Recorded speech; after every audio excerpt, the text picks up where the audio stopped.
खुलुमबाय स्टुडियोआव उदांस्रि मुसाहारि अदालगुरियाव खेबसेयैनो गंथाम मावबिथांखि लुफुंनो अन्थाइ खाम्फा गायसनदों एमएलए गबिन्द चन्द्र बसुमतारिया 42 नं अदालगुरि विधानसभा बियाबनि सिङाव थानाय माखासे गामि आरो ओनसोलनि रायजो राजाफोरनि थाखाय मोनसे गोजोनथाव खौरां बे समाव थांनाय 5 बोसोरनि सिगाङाव एमएलए गबिन्द चन्द्र बसुमतारिया रायजो राजाफोरनि जेंना बोस्रांनायनि खोथा होनाय बायदिनो मोनसेनि उनाव मोनसे जौगालु बिथांखिनि थाखाय अन्थाइ खाम्फा गायसनदों अदालगुरि जौमा फरायसालिमायाव गंसे हस्टेल अदालगुरि जिल्ला बेंगिरिजों नांजाबनाय सार्किट हाउसखौ गोदानै लुफुंनाय आरो साबखायथि प्राइमारिनि सिङाव थानाय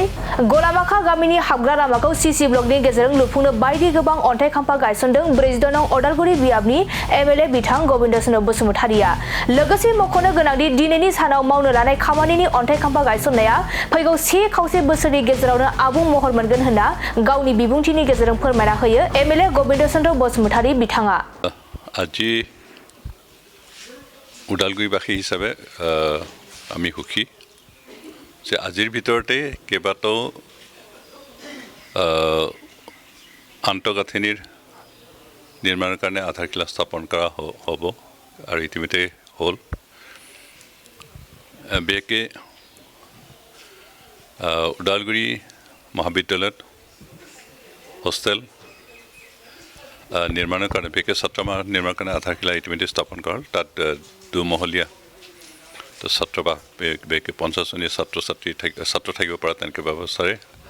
এটা হোষ্টেল নিৰ্মাণ কৰাৰ কাৰণে আধাৰশিলা স্থাপন ইতিমধ্যে কৰা হ'ল আৰু ওদালগুৰি যিটো চাৰ্কিট হাউচ পুৰণা চাৰ্কিট হাউচৰ একমডেশ্যন যথেষ্ট কম হয় আৰু সেইকাৰণে এই কথাখিনি অনুভৱ কৰি মই বিগত 5 বছৰ বিধায়ক হৈ থকা সময়ত অসম চৰকাৰৰ ওচৰত দাবী জনাইছিলোঁ আৰু সেই দাবী অনুসৰি আজি ওদালগুৰিত দ্বিতীয়খন চাৰ্কিট হাউচ নিৰ্মাণ কৰাৰ কাৰণে সিদ্ধান্ত ল'লে ইতিমধ্যে চেংচন হ'ল ৱৰ্ক অৰ্ডাৰ দিয়া হ'ল আৰু তাৰ মতে আজি আধাৰশিলা স্থাপন কৰা হ'ল বিশেষকৈ চৰকাৰৰ তৰফৰ পৰা চাৰ্কিট হাউচ দ্বিতীয়বাৰৰ কাৰণে বনাবলৈ অলপ অনিচ্ছুক প্ৰকাশ কৰিছিল কিন্তু যেহেতু বিধানসভাৰ এটা সদন কমিটি DRSC বুলি এটা সদন কমিটি আছে আৰু এই কমিটিৰ মই অধ্যক্ষ আছিলোঁ চেয়াৰমেন আছিলোঁ আৰু চেয়াৰমেন থকাৰ সুবাদতে মই অসম চৰকাৰক বাৰে বাৰে দাবী জনোৱাত এই ব্যৱস্থা অসম চৰকাৰে দিবলৈ সিদ্ধান্ত লয় আৰু আচলতে 2 বছৰমান আগতেই এই আঁচনি চেংচন হৈছিল কিন্তু ঠাইৰ কিছু অসুবিধা হোৱাৰ কাৰণে অলপ দেৰি হ'ল আৰু এইবাৰহে ইয়াক টেণ্ডাৰ ইত্যাদি কৰি ৱৰ্ক অৰ্ডাৰ কৰা হ'ল আৰু সেইকাৰণে নিৰ্মাণ ইয়াতে আমাৰ পুৰণা যিটো চাৰ্কিট হাউচ আছে তাৰ লগতে ওচৰতে নিৰ্মাণ কৰা হ'ব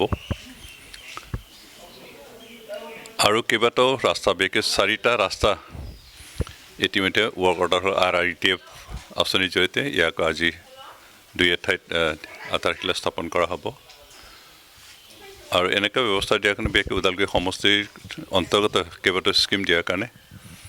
অসম চৰকাৰক ধন্যবাদ দিছোঁ আৰু এইবিলাক আঁচনি আমি সম্পন্ন কৰিব পাৰিলে ওদালগুৰি এটা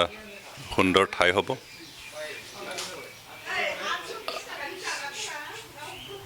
BTC চৰকাৰ সলনি হ'ল আমি বেয়া পোৱা নাই যেটো নতুন চৰকাৰ হৈছে তেওঁলোকে দায়িত্ব লৈছে কিন্তু বিগত সময়খিনি আমি দেখিছোঁ যে BPFৰ নেতৃত্বত যি চৰকাৰ কাউন্সিলত হ'ল এই চৰকাৰে যোৱা 2-3 মাহত কেইবাটাও নতুন নতুন কাৰ্যসূচী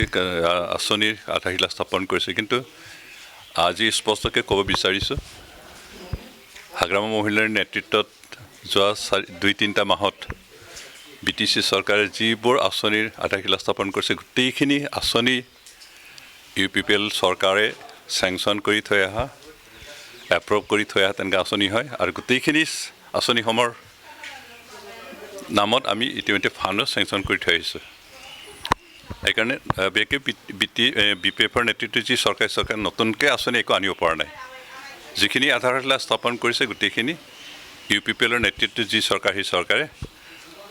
চেংচন কৰা এপ্ৰুভ কৰা গোটেইখিনি আঁচনি হয় যিয়ে নহওক মই আশা কৰিছোঁ যে নতুন চৰকাৰে আমি UPPL চৰকাৰে চেংচন কৰি অহা আঁচনিখিনি যাতে তেওঁলোকে ভালকৈ কৰে আৰু সম্পন্ন কৰে, কাৰণ এই গোটেই আঁচনিখিনি আমি ভালকৈ সম্পন্ন কৰিব পাৰিলে আমাৰ আন্তঃগাঁথনি যথেষ্ট উন্নত হ'ব আৰু BTR অঞ্চল এটা উন্নত ঠাই হ'ব। আমি আশা কৰিছোঁ যে বিগত সময়খিনি আমি যেনেকৈ সকলো কাম নিয়াৰীভাৱে কৰিছিলোঁ, অহা চৰকাৰো কৰিব। আৰু তেওঁলোকৰ যিহেতু ফাণ্ড বৰ্তমান নাই, যিখিনি ফাণ্ড আমি থৈ আহিছোঁ 300 crore SOPDৰ নামত আৰু 15 ফাইনেন্সৰ নামত যিখিনি ফাণ্ড অলপ আহিছিলে সেইখিনি তেওঁলোকে যিখিনি কাম কৰিব ঠিকমতে কৰক, সেইটো আমি বিশ্বাস কৰিছোঁ। কিন্তু যিখিনি আঁচনি এতিয়ালৈকে 28 লাখ কৰা হ'ল, গোটেইখিনি কিন্তু UPPL চৰকাৰে এপ্ৰুভ কৰি অহা চেংচন কৰি অহা গোটেই আঁচনি, সেই আঁচনি যাতে আধাৰ শিলাতেই সীমাবদ্ধ হৈ নাথাকে, যাতে সম্পূৰ্ণ হয়, সেইটোৱে আশা কৰিছোঁ। ধন্যবাদ দিছোঁ আমাৰ বড়োলেণ্ড অঞ্চলৰ ৰাইজক, বিভিন্ন জাতি জনগোষ্ঠী, যিহেতু আমি একেলগে আছোঁ আৰু আমি একেলগে আগুৱাই যাব লাগিব। সেইকাৰণে গোটেই আঁচনিখিনি আমি সকলো জনগোষ্ঠীৰ কাৰণে উপকাৰৰ তেনেকৈ আঁচনিবিলাক লৈছোঁ আৰু সকলো জনগোষ্ঠীৰ যাতে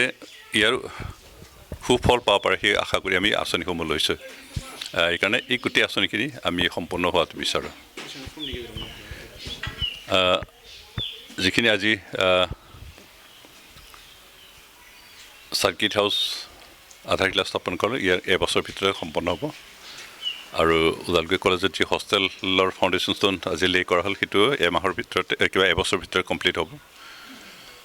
আৰু আজি এসপ্তাহমান আগতে হৰিশা হায়াৰ ছেকেণ্ডেৰী স্কুলতে এটা হোষ্টেল, গাৰ্লছ হোষ্টেল আমি আধাৰশিলা স্থাপন কৰিছিলোঁ, ইয়াৰো এবছৰৰ ভিতৰতে সম্পন্ন হ'ব। আৰু ওদালগুৰি হায়াৰ ছেকেণ্ডেৰীত আৰু এটা হোষ্টেল আহি আছে, সেইখিনি অৱশ্যে টেণ্ডাৰ হৈছে, কিন্তু ৱৰ্ক অৰ্ডাৰ হোৱা নাই, সেইখিনিও এবছৰৰ ভিতৰত সম্পন্ন হ'ব। আৰু গোটেইখিনি অনুষ্ঠান প্ৰতিষ্ঠান সম্পন্ন হৈ গ'লে আমি এটা উন্নত ব্যৱস্থা পাম আৰু সেইখিনি আমাৰ সমাজৰ কাৰণে, আমাৰ এই অঞ্চলৰ কাৰণে বহু কামত আহিব।